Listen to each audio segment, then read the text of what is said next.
In the early morning of February 19th, 1945, the first wave of Marines hits the beaches of Iwo Jima, and within seconds, they understand they've landed in hell itself. Not the metaphorical hell of combat, actual hell. The island is a volcano, active, smoking.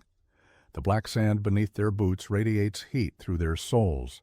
Some sections are too hot to touch with bare hands. Steam vents hiss from fissures in the rock.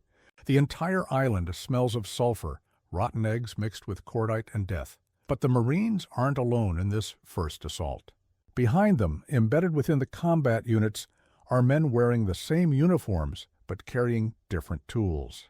Combat engineers, Seabees, construction battalions. They hit the beach carrying surveying equipment, bulldozer parts, and pierced steel planking instead of extra ammunition.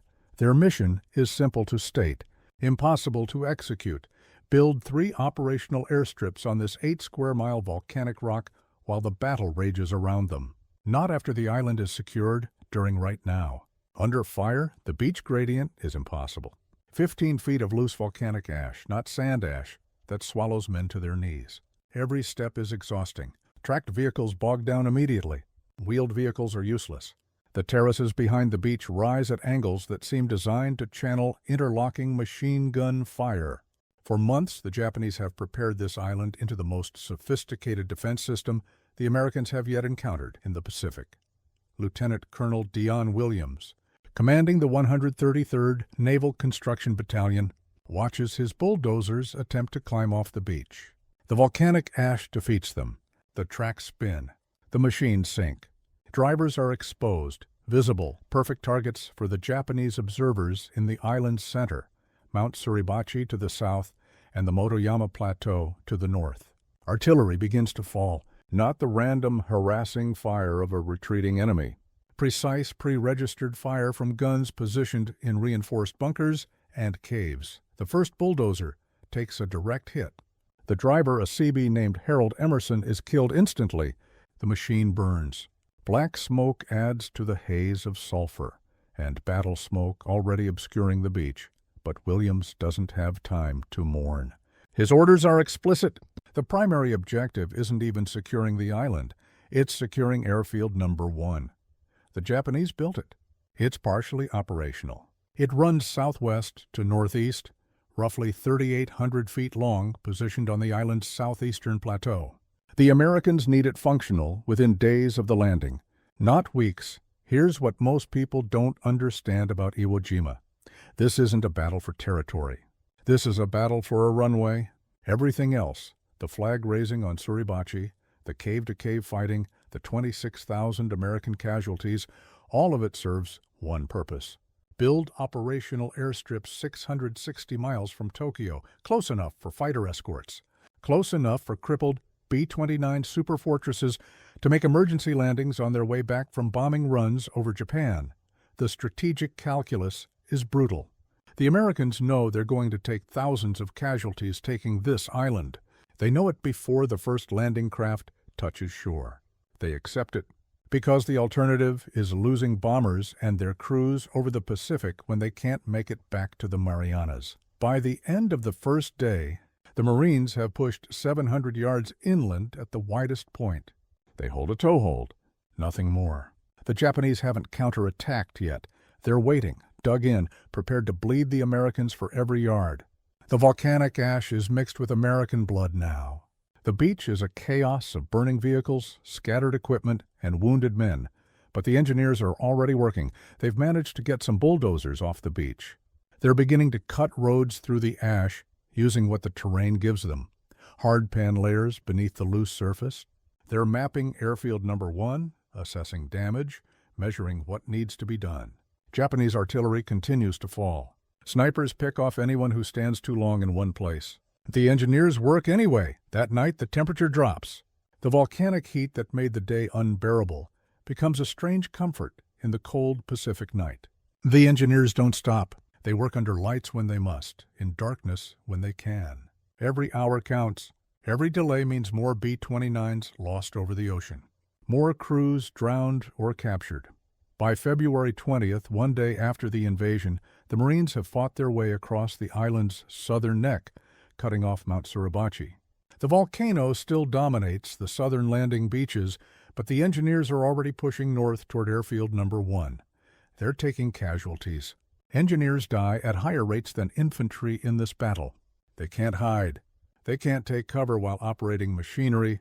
They're exposed, silhouetted, obvious. But they keep building, because somewhere over the Pacific, B-29s are already flying toward Japan. And when they come back, damaged, fuel-starved, crew wounded, they're going to need somewhere to land that isn't 1,500 miles away in the Marianas. They're going to need a runway on a volcano, even if that volcano is still a battlefield. The decision to invade Iwo Jima is made months before the first Marine steps onto that black beach. It's made in conference rooms in Washington and Hawaii by men studying maps and casualty projections and fuel consumption rates. It's made with full knowledge of what it will cost. Admiral Chester Nimitz understands the arithmetic. So does General Curtis LeMay, commanding the 21 Bomber Command. The B-29 Superfortress campaign against Japan is failing, not because the aircraft is inadequate. It's the most advanced bomber in the world. Not because the crews lack courage. It's failing because of distance. The Marianas, Saipan, Tinian, Guam, captured in summer 1944 at enormous cost, sit 1,500 miles from Tokyo. The B-29s can make the round trip, barely but only under perfect conditions. No headwinds, no battle damage, no mechanical failures, no extended combat over the target.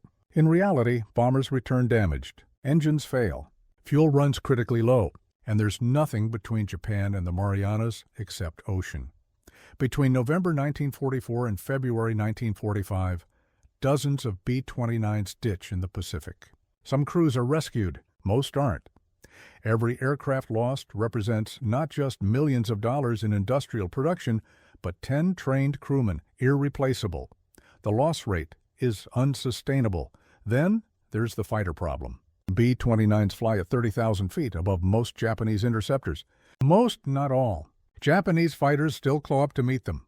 The B-29's defensive armament is formidable. Remote-controlled turrets, 12 50 caliber machine guns, but it's not enough. Not against determined attacks. Not when the bombers fly without fighter escort, because no fighter has the range to accompany them from the Marianas to Tokyo and back. Iwo Jima solves both problems. At 680 miles from Tokyo, it's within range of the P-51 Mustang. The P-51 with drop tanks can escort the bombers all the way to the target and back, and it provides an emergency landing field for crippled bombers that can't make the full distance home. There's a third reason, less discussed, but equally vital. Iwo Jima in Japanese hands is a threat. The island hosts 2 operational airfields and a third under construction. Japanese fighters based on Iwo intercept B-29s en route to Japan. Japanese radar on Iwo provides early warning to the home islands. Japanese bombers from Iwo harass American bases in the Marianas. Every day Iwo remains in Japanese hands, it degrades the bombing campaign. So the decision is made. Take Iwo Jima, make it operational, and accept the casualties. The Japanese understand what's coming. Lieutenant General Tadamichi Kuribayashi takes command of Iwo Jima in June 1944. He's a realist. Unusual among Japanese commanders in 1945. He served in the United States, studied American tactics, respects American industrial power. He knows he cannot win. He knows reinforcements will not come. He knows the island will fall. His mission is simpler. Make the Americans pay so dearly for Iwo Jima that they reconsider invading the home islands. Kill as many Americans as possible. Delay as long as possible. Turn 8 square miles of volcanic rock into a meat grinder. Kuribayashi abandons traditional Japanese defensive doctrine. No banzai charges. No defense of the beaches. No wasted lives in suicidal attacks. Instead, he orders his 21,000 men to dig. For 8 months, they dig. They transform Iwo Jima into a subterranean fortress. 11 miles of tunnels, hundreds of reinforced bunkers and pillboxes, artillery positions carved into solid rock, caves large enough for hospitals, command posts, barracks, everything connected underground. Everything is mutually supporting. Everything designed to survive American naval bombardment. The Americans know it's there. Photo reconnaissance shows the construction. Intelligence estimates Japanese strength accurately. The Marines train for cave fighting, practice with flamethrowers and demolition charges. The Navy bombards the island for 74 consecutive days before the invasion. Carrier aircraft pound every visible position. Battleships fire thousands of shells into the volcanic rock. It doesn't matter. You cannot bomb an island into submission when the defenders are underground, when the defenses are rock and reinforced concrete, when every position has multiple escape routes and fallback positions. The bombardment kills some Japanese, destroys some positions, but it doesn't break the defensive system Kuribayashi has created. The Americans understand this too. The pre-invasion intelligence briefings are grimmer than usual. Casualty estimates range from 15,000 to 20,000 for an island 5 miles long and 2 miles wide. The Marines who board the ships know they're heading into something worse than Tarawa, worse than Peleliu, worse than Saipan. They go anyway. Because the B-29 crews need somewhere to land. Because the strategic bombing campaign against Japan requires Iwo Jima. Because in total war, you spend lives to save lives.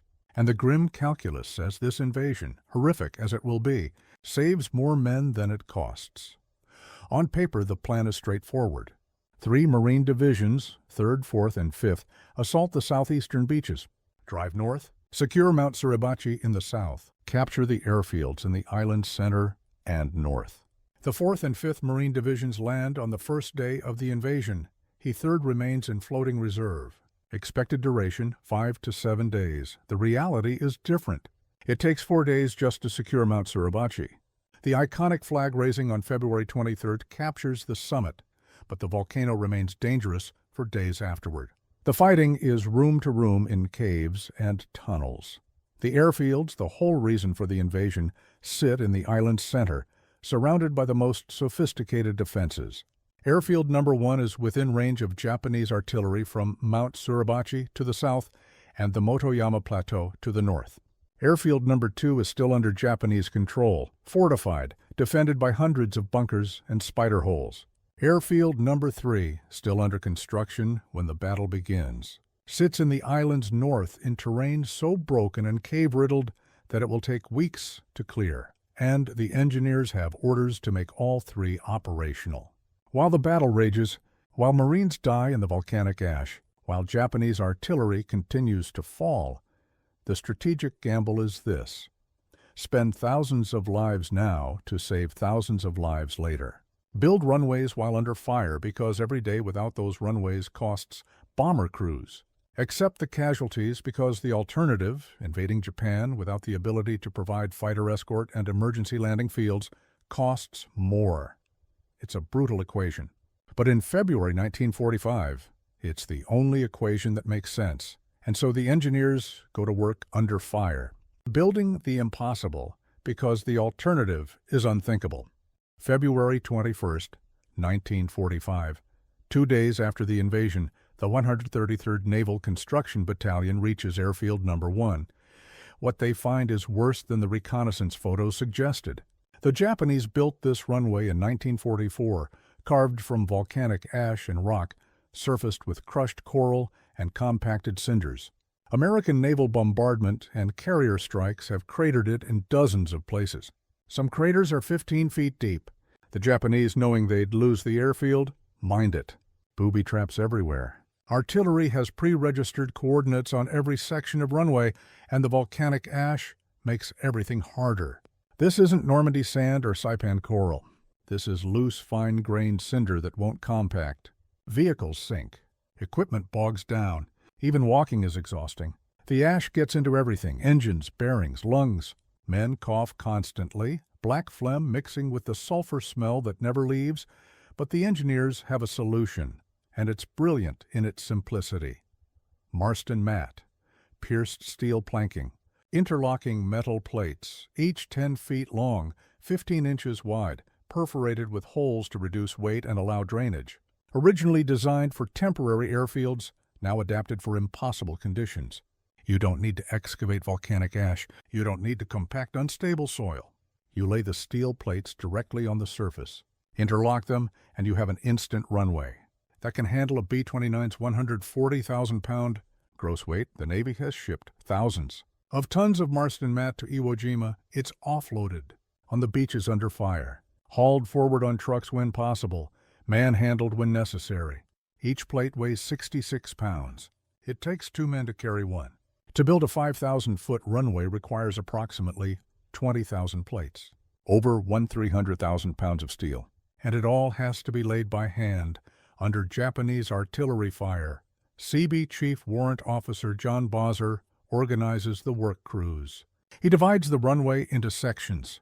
Each section gets a team: bulldozers to fill the largest craters, graders to level what they can, and then the plank crews. 20 men per crew, working in coordinated rhythm. 2 men place a plank, lock it into the previous plank, move forward. Next plank, lock, move. The rhythm has to be constant, smooth, efficient, because every minute they're out there exposed on the runway, they're targets. Japanese observers on the Motoyama Plateau watch everything. When enough engineers gather in one spot, artillery falls. 75-meter guns, 150-meter howitzers, mortars. The Japanese have infinite patience. They wait until the work crews are committed, focused. Then they drop shells with devastating accuracy.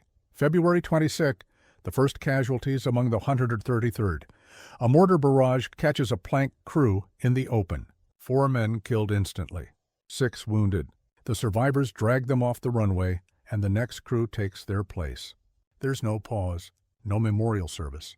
The dead are wrapped and moved to the beach for eventual burial. The wounded are evacuated. The work continues. Here's what civilians don't understand about combat engineers. They have all the danger of infantry with none of the tactical flexibility. Infantry can take cover, go to ground, use terrain. Engineers have to stand in the open operating machinery or laying planking. They're silhouetted against the sky. They're noisy. Bulldozers and graders announce their position. They're predictable. The Japanese know exactly where the runway work is happening. The casualty rate reflects this. In the Battle of Iwo Jima, engineers and construction battalions take proportionally higher losses than infantry. The 31st Naval Construction Battalion loses 90 men killed or wounded. The 133rd loses over 60. The 8th Field Depot loses half its strength. These aren't support troops in the rear. They're in the most exposed positions on the island, doing the most visible work. And they can't stop. Because on February 23rd, while the flag goes up on Mount Suribachi, LeMay's headquarters in the Marianas sends a message. First B-29 emergency landing expected within 72 hours. Have Airfield No. 1 operational. 72 hours. 3 days. To fill craters, clear mines, lay thousands of steel plates, and make a runway capable of recovering a 65-ton bomber traveling at 120 miles per hour. Lieutenant Colonel Williams does something remarkable. He ignores the timetable, not out of defiance, out of realism. He knows his men's capabilities. He knows the terrain. He knows the Japanese fire rate. He calculates what's actually possible, and he communicates it clearly. Airfield No. 1 will be operational for emergency landings in 4 days, not 3. The full 3,800 feet won't be available, but 2,600 feet will be just barely enough for a B-29 to land, not enough for a full combat takeoff, but sufficient for emergency recovery. The engineers work around the clock. Day crews, night crews, rotating constantly. The night work is particularly dangerous. They need lights to lay the planking properly, but lights attract fire. So they work in darkness when possible, using lights only when absolutely necessary, for minutes at a time. Men learn to work by feel. The interlocking edges of the Marston mat planks have a distinct shape. You can feel when they're properly seated, even in total darkness. The bulldozers never stop. Operators work 6-hour shifts, but the machines run 24 hours. When one operator climbs down exhausted, another climbs up. The dozers push volcanic ash into craters, trying to create some kind of base for the planking. It's imperfect. Some sections sink unevenly. Some plates buckle, but it doesn't have to be perfect. It has to be functional. February 26, 7 days after the invasion. Airfield No. 1 has 2,650 feet of usable runway. It's rough. It's dangerous. Sections are still under occasional artillery fire, but it's operational. The engineers mark it with flags and lights.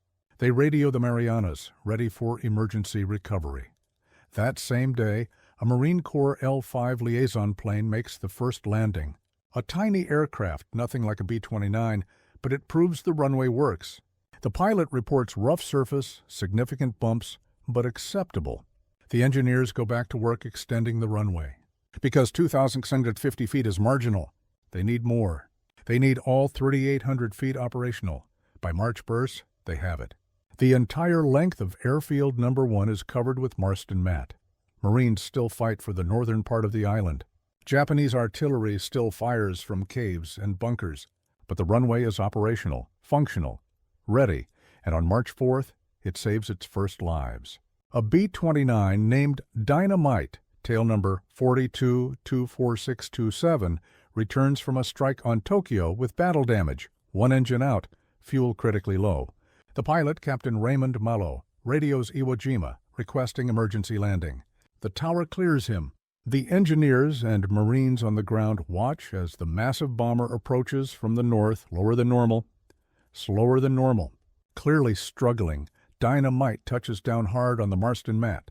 The steel planking flexes, but holds. The bomber rolls out, bleeding hydraulic fluid, one prop windmilling uselessly. It stops 500 feet from the end of the runway. The crew climbs out, 11 men, alive because combat engineers worked under fire to build a runway on a volcano. They're the first. They won't be the last. By the time Iwo Jima is declared secure on March 26th, the runway has already recovered dozens of damaged bombers. And the battle isn't even over. Marines still fight in the northern caves. Japanese soldiers still resist, but the runway works. The strategic gamble pays off because engineers built the impossible. With steel mats and shrapnel flying overhead. At noon on March 4, 1945, Dynamite circles Iwo Jima trailing smoke. On the ground, everyone stops. Marines fighting in the northern caves pause. Engineers working on runway extensions look up. Everyone watches the crippled B-29 descend toward Airfield No. 1. The tower crew, a mix of Marine and Navy air controllers working from a tent with jury-rigged equipment, talks Captain Malo down. Wind conditions, runway status, emergency crews positioned. But there's tension in their voices because this is the first test. All the blood, all the engineering work, all the strategic calculations, it comes down to this moment. Can a damaged B-29 actually land safely on Marston mat, laid over volcanic ash, while the battle still rages? Malo lines up on final approach. The B-29 is flying too low, too slow, but he has no choice. Number 3 engine is dead, feathered. Number 4 is running rough. Fuel gauges hover near empty. He's got one chance at this. No go around, no second approach. The runway or the ocean, the super fortress crosses the threshold. Main gear touches. The steel planking screams under 70 tons of aircraft, hitting at 110 miles per hour. The planking flexes, buckles slightly, but holds. Malo brakes hard. Too hard, he can't risk running off the end. The bomber shudders, slews slightly right, then straightens. It rolls out in 3,200 feet and stops. For a moment, silence. Then cheering erupts across the runway. Marines cheer. Engineers cheer. The crew of Dynamite climbs out, legs shaking, and kisses the volcanic ash. 11 men alive who would have drowned in the Pacific or bailed out over hostile territory. The runway works. The gamble pays off, but Dynamite isn't going anywhere. The battle damage is severe. Hydraulics destroyed, one engine ruined, fuselage perforated with flak holes. The bomber is pushed off the runway to a parking area where engineers begin repairs. It'll eventually fly again, but not today. Not this week. That's the pattern that develops. B-29s land damaged, too damaged to take off again immediately. They accumulate around the runway, crippled bombers being repaired while new bombers land. By March 10th, 24 B-29s have made emergency landings on Iwo Jima. The engineering challenge shifts. Not just maintaining the runway, now they need hard stands, parking areas, repair facilities. They need fuel storage, ammunition dumps, crew quarters for stranded airmen, and they need to do all this while the island is still being taken. Because the battle that was supposed to last 7 days has entered its third week. Marines fight cave to cave in the northern highlands. Japanese resistance is fanatical, skilled, and deadly. The Americans take 600 casualties on March 9th alone. Japanese artillery still occasionally shells the airfield. Snipers remain active. The island won't be declared secure until March 26, and even then, Japanese holdouts continue to fight. But the engineers keep building. They expand Airfield No. 1 from 3,800 feet to 5,225 feet. They add parallel taxiways. They construct hardstands for 30 bombers.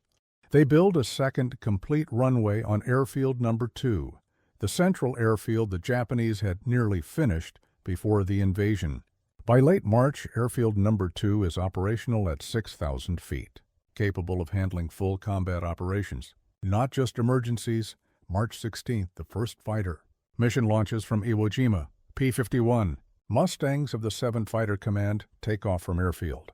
No. 2 to escort B-29s striking Kobe, the mission LeMay. Envisioned long-range fighter escort for the super fortresses becomes reality. The P-51s make the 1-300-mile round trip, engage Japanese interceptors over the target, and return to Iwo. No B-29s are lost to fighters that day. The strategic transformation is profound. Before Iwo Jima, B-29 losses run at 5% per mission. After Iwo Jima, with fighter escort and emergency landing fields, losses drop below 2%. The bombing campaign's effectiveness increases exponentially. LeMay shifts tactics. Now that fighters can escort the bombers and damaged aircraft have somewhere to recover, he sends them in lower at night, dropping incendiaries. The firebombing campaign that burns Japanese cities begins in earnest, and every day, more B-29s land on Iwo. Some barely make it. Wheels-up belly landings on the Marston Mat that tear up sections of runway. Some crash on approach, cartwheel, explode, but most make it. Most crews survive. The math starts to add up in ways the planners predicted, but couldn't guarantee. By war's end in August 1945, 2,251 B-29s make emergency landings on Iwo Jima. 11 crewmen per bomber, that's 24,761 men who would have died without those runways. The American casualties taking Iwo Jima totaled 26 out of 38, with 6,121 killed. The arithmetic is brutal, but it balances. The island saves more lives than it costs. Barely. The margin is razor-thin, but it holds. The engineers don't stop with runways. They build the infrastructure of a major airbase on an active volcano. They drill wells through volcanic rock to find water. It comes up hot, sulfur-contaminated, but drinkable after treatment. They construct fuel storage for hundreds of thousands of gallons of aviation gas. They build barracks, mess halls, hospitals, maintenance facilities. They carve roads from solid rock. They establish communication systems, radar installations, navigation beacons. By April 1945, Iwo Jima hosts 20,000 personnel, more than the Japanese garrison that defended it. The island that was supposed to be a stepping stone becomes a major base. When the atomic bombs fall on Hiroshima and Nagasaki in August, B-29s fly from the Marianas, but many stage through Iwo for fuel and maintenance. When Japan surrenders, Iwo Jima is one of the most developed Allied air bases in the Pacific. But it starts with those first 2,650 feet of Marston Mat, laid under fire by combat engineers who wouldn't quit. It starts with dynamite touching down on March 4th, proving the concept. It starts with men who understood that runways save lives and were willing to die to build them. The engineers work through April and May, improving, expanding, refining. They never stop taking casualties. Japanese holdouts attack construction crews. Mines detonate under bulldozers. Equipment failures kill operators. The volcanic terrain itself is deadly. Steam vents, unstable ground, toxic fumes. Men die building runways just as surely as Marines die taking caves. But the runways grow. 3 complete airfields operational by June. Total runway length exceeds 17,000 feet. Iwo Jima becomes what the planners envisioned, an unsinkable aircraft carrier 660 miles from Tokyo. The bomber crews know it. They know that if their aircraft is damaged, if engines fail, if fuel runs low, Iwo Jima is there. That knowledge changes everything. It makes missions survivable that wouldn't be otherwise. It makes the strategic bombing campaign possible. The Battle of Iwo Jima officially ends on March 26, 1945, 36 days after the first Marines hit the beach. Admiral Nimitz declares the island secure, but the declaration is administrative, not tactical. Japanese soldiers still hide in the caves. They still launch night raids. They still kill Americans. The last organized Japanese resistance doesn't end until late March. The last confirmed Japanese holdout, 2 soldiers emerging from a cave, surrenders in 1949, 4 years after the battle ends. But by late March 1945, the airfields are fully operational, and the strategic purpose is achieved. The question becomes, was it worth it? The numbers are staggering. For an island 5 miles long, 2.5 miles wide, 8 square miles total. That's 851 American casualties per square mile, 254 casualties per day, the highest casualty rate of any Marine Corps operation in history. 27 Medals of Honor awarded, more than any other single battle in American military history. Japanese casualties are worse. Of the 21,000 defenders, only 216 are captured alive. The rest die. In caves, in tunnels, buried by demolition charges, burned by flamethrowers, killed in hand-to-hand fighting. Kuribayashi's defensive strategy works perfectly. He makes the Americans pay for every yard. But the outcome is never in doubt. His men die almost to the last man, exactly as he knew they would. The Marines who survive Iwo Jima are different men than those who landed. They fought in conditions unlike anywhere else in the Pacific. The volcanic terrain creates its own hell. The heat, the sulfur, the unstable ground. The caves that seem endless, each one potentially holding dozens of Japanese soldiers. The total absence of natural water. The black ash that gets in everything, turns sweat to paste, makes every breath taste like death. But the runways operate. That's the metric that matters strategically. From March through August 1945, those 3 airfields process thousands of missions. P-51 fighters fly escort for every major B-29 raid on Japan. Damaged bombers recover safely. Crews that would have died in the Pacific walk away from landings on Iwo Jima. The 2,251 emergency landings represent 24,761 crewmen saved. The arithmetic works, barely, but arithmetic doesn't capture the full picture. The psychological impact is profound. B-29 crews know Iwo Jima exists. They know that if their aircraft is damaged over Japan, they have an option besides ditching in the ocean. That knowledge changes decision-making. Pilots push through heavier flak because they know they can make Iwo on 3 engines. Crews don't bail out over hostile territory because they know they can limp to friendly runways. The mission completion rate increases. The strategic bombing campaign's effectiveness multiplies. LeMay's tactics shift fundamentally because of Iwo Jima. Before the island is captured, B-29s bomb from 30,000 feet during daylight, trying to stay above Japanese fighters. Results are poor. High-altitude bombing with the technology of 1945 is inaccurate, especially against dispersed Japanese industrial targets. After Iwo Jima provides fighter escort and emergency recovery, LeMay sends the bombers in at 5,000 feet at night, dropping incendiaries. The firebombing campaign begins. Japanese cities burn. The effectiveness per raid increases tenfold. Whether this justifies the cost is a question with no clean answer. Military historians argue both sides. Some say Iwo Jima is essential, that without it, the bombing campaign fails and the invasion of Japan becomes necessary. Others say the island's value is overstated, that by March 1945, Japan is already beaten, that the war ends with or without Iwo's runways. The debate continues decades later, but the engineers who built those runways under fire don't engage in strategic debates. They know what they accomplished. They transformed an active volcano into a functioning airbase in weeks. They did it while men died around them. They did it with Marston mat and bulldozers and round-the-clock labor. They did it because they were ordered to, and because they understood that runways save lives. The construction battalions remain on Iwo Jima after the battle ends. They continue improving the airfields, building infrastructure, maintaining operations. They're still there when the atomic bombs fall on Hiroshima and Nagasaki. They're still there when Japan surrenders on August 15, 1945. The island that cost so much blood becomes a waypoint in the occupation. Aircraft stage through Iwo en route to Japan. The runways remain operational through the surrender, through the occupation. Through the post-war period, the United States returns Iwo Jima to Japan in 1968. The Japanese rename it Iwo To, the original pronunciation. The airfields are abandoned. The Marston mat is removed. Nature reclaims the volcanic ash. Today, virtually no one lives on the island. It's a historical site, visited once a year for memorial services. The volcanic terrain looks much as it did in 1945. The steam vents still hiss. The sulfur smell still permeates everything.